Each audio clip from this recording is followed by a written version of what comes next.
and we are starting with a gift idea for the kids. Dan O'Neill was a sports writer for the St. Louis Post-Dispatch for 32 years, but now his words are moving from the fields to the heart with a new children's book. So joining us live with more on the day Avery Rose lost her nose, we have Dan himself.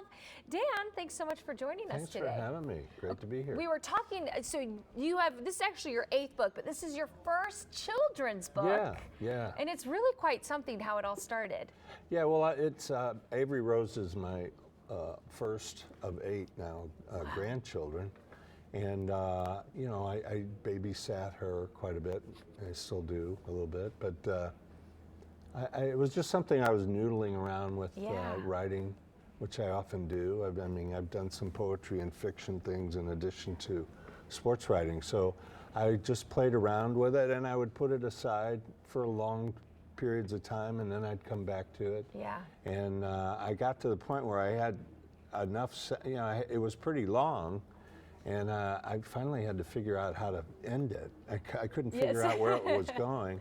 And I finally figured out a way to end it, which is it's a takeoff on the I Got Your Nose game that all parents and grandparents have played with kids. And so I finally finished it, and then I, you know, showed it to a few people, and they said, "Oh, you really ought to do something with it." So I did a book with it. A book with it, which congratulations. And how was it for Avery Rose to see? Oh, she loves it. Yes, she does? Yeah, well, Avery's a special kid, and she loves to read, and she loves to write, and she writes her own books. Oh, wow. You know, I might have been better off publishing one of her books. But yeah, she loves it, and I just had her with me at a craft fair over the weekend, and she had a blast. I mean, I think I'd be pretty pumped if my grandpa had a book written and inspired by me.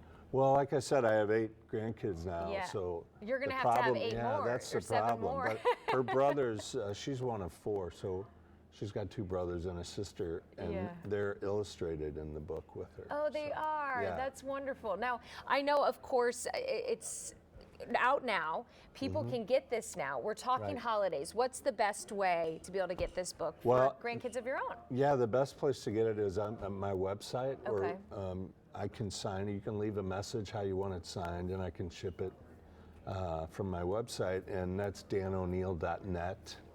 Not .com, .net. And then it's also at Christopher's in Kirkwood, the gift shop there. Oh, beautiful. And Blend, the hairstyling place, which is her mom's place. So she's got some books.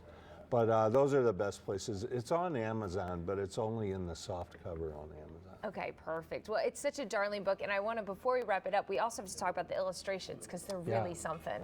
Yeah, well, it's funny how that works, but it was illustrated by Mattia Anik, who lives in Berlin, Germany. Yeah.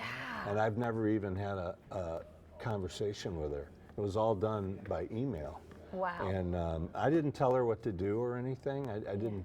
I figure she's the artist and I'm a writer, and I'll let her take a shot at it. But she already had some ideas, and she did a great job. I sent her pictures of Avery and her brothers and sister and her mom.